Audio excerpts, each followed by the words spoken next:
On t'a dit dans ton exercice que la diode est idéale, parfait ou réelle. Et comme tu ne connais pas l'utilité de cette information, tu ne sais pas comment avancer dans ton exercice. Ben, c'est simple, je vais t'aider à comprendre cela. Voilà, ce premier schéma, c'est là où on t'a dit que la diode est idéale ou parfaite. Et le second schéma, c'est là où on t'a dit que la diode est réelle. Donc, si on revient sur au niveau du premier schéma, vous allez remarquer un interrupteur en haut ici. C'est sa représentation lorsqu'elle est considérée parfaite ou idéale. Donc, c'est pour dire que lorsque la diode est idéale ou parfaite, si elle est passante, c'est comme un interrupteur fermé.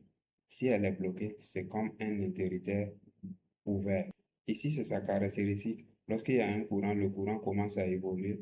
Et si c'est côté polarisation directe et de l'autre côté, c'est polarisation inverse. Et ici, c'est VRM, la tension inverse maximale. C'est une tension à ne pas dépasser lorsque la diode est polarisée en inverse. Maintenant, si on part au niveau du deuxième schéma, vous allez remarquer sa représentation lorsqu'elle est réelle. Donc, on considère les paramètres internes de la diode lorsqu'elle est réelle et on ne considère pas les paramètres internes de la diode lorsqu'elle est idéale ou parfaite. Donc, si on vous dit rien aussi, la diode est considérée réelle. Donc, en ce moment, vous allez tenir compte de la tension de seuil. Donc, on tient compte de ces paramètres internes, à savoir la résistance interne et la tension I0. Maintenant, ici, c'est sa caractéristique et le courant en fonction de la tension I0.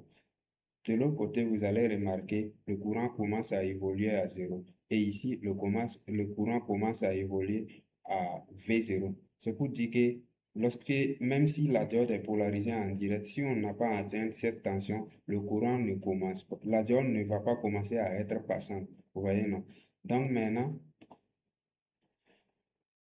ici, c'est le cas idéal, c'est-à-dire le premier circuit, et ici, c'est le cas réel. On a traité les deux exemples en utilisant l'équation des mailles. Donc, on a tiré l'équation des mailles.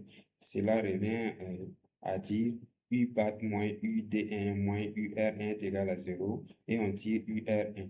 Et comme la diode est considérée idéale ou parfaite, donc la tension à ces bornes est égale à 0 lorsqu'elle est passante. Pour cela, on se retrouve avec UR1 est égal à 5 volts moins 0 volts, et ce qui équivaut à UR1 est égal à 5 volts, qui est égal à U bat.